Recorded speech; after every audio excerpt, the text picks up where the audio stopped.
Correction de l'exercice 14, page 230 du bouquin Nathan.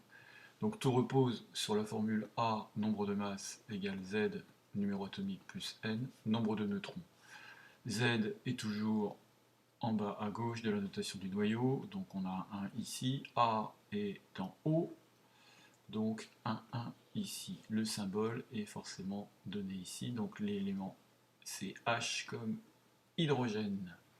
Le nombre de neutrons, eh bien là on a A égale Z, ce qui forcément implique que N est à 0 neutrons.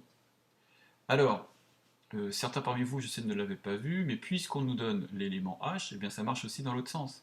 C'est-à-dire que là, on va retrouver le H, bien sûr, mais on va aussi nécessairement retrouver le même numéro atomique, puisque je vous rappelle qu'à un symbole, un élément correspond à un numéro atomique et un seul. Mais cette fois-ci, on a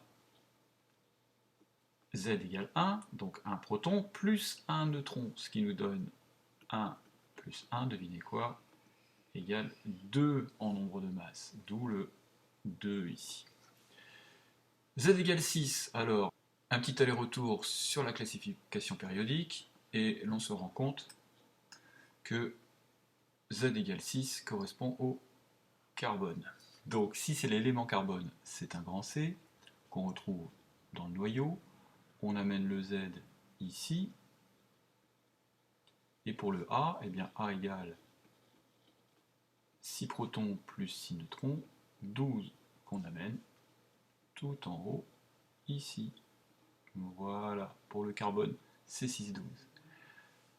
Dernière colonne, on se trouve avec un nombre de masse égal à 40 et un nombre de neutrons égal à 21. Donc Z, c'est évidemment A moins N, et il vaut 19.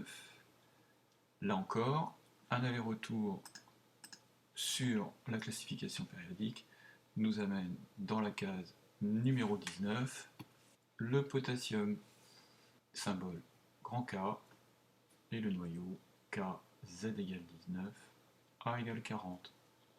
Voilà, c'est tout pour cet exercice.